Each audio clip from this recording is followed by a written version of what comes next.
This is Paul Turner, the Immigration Barrister at Imperium Chambers. Thank you for tuning in. Please subscribe to my channel. If you have an immigration problem or you want some immigration advice, then get in touch with me and I'll do my best to help you.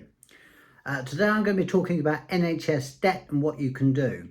The question that I'm often asked is what happens if I'm making an application and I owe money to the NHS? Does it mean that I will be refused?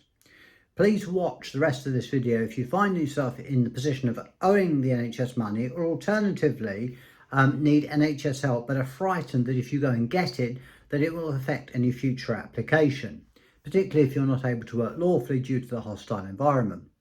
Today I'm discussing an issue which unfortunately affects quite a few of my clients and yet I would imagine other people. I've represented quite a few clients who have needed medical treatment in the UK while they didn't have a visa, and it's often tragic to see that they're just not accessing the help that they ought to. They have sought treatment, but because they are in the UK without a visa, they've been saddled with huge bills for the treatment they have received. I can think of one particular client whose appeal I recently won, who owed the NHS many thousands of pounds. It wasn't his fault that he fell ill. Despite him being successful on the basis that in this case the individual had ulcerative colitis, that the poor client is still facing a bill of hundreds of thousands of pounds, if you can imagine that, because he accessed the treatment whilst he did not have a visa.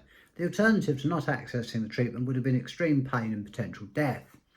This is a very sorry situation which is likely to have affected many people who have been refused treatment because they do not have any status in the United Kingdom. To add insult to injury, there is also now a provision in the immigration rules which says that an application for a visa can be refused on the basis that the person owes money to the NHS. So previously it was something that would appear in a refusal letter, now it's part of the immigration rules. This is not an unhappy accident. It has been deliberately written into the immigration rules as part of and an extension of the Home Office's hostile environment. The debt has to be more than £500 for it to bite. So it is if you owe less than this, you should be okay. It is, however, very important to understand that primary health care by GP is free and will not incur a charge.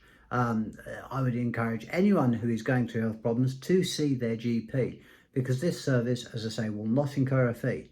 It is also important to note that not all NHS services are chargeable, including A&E services. So if you do have a problem or you feel very ill, do go and see a doctor or the hospital.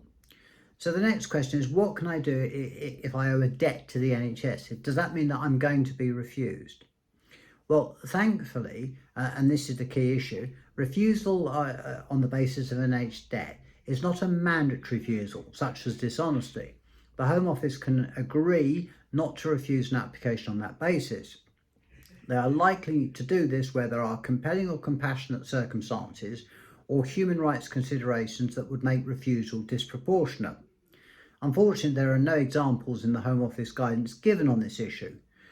Therefore, it is very important that if you have an NHS debt and you want to make an application for leave, that you put forward compelling and compassionate circumstances and why your human rights were engaged, such as that you needed to access the NHS and incur the debt. I would advise anyone to seek advice from a professional and reputable immigration lawyer, or you can get in touch with me. That's not to say I'm not reputable or professional, but I'm saying that any good lawyer should be able to help you in respect of this.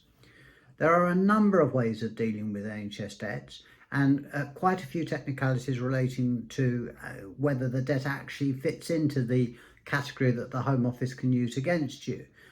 So it is important that you get proper advice on this.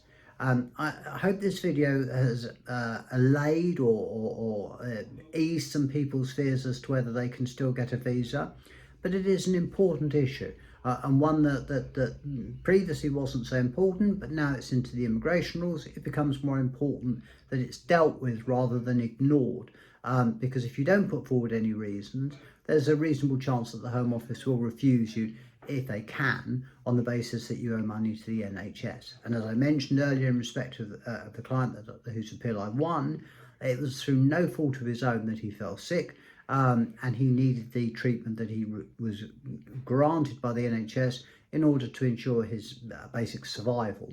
So there you have it. A difficult provision, but one that can be overcome. If you have any problems, as I've mentioned, do get in touch with me. Do stay safe. Thank you very much for watching this video. This is Paul Turner, the Immigration Barrister at Imperium Chambers.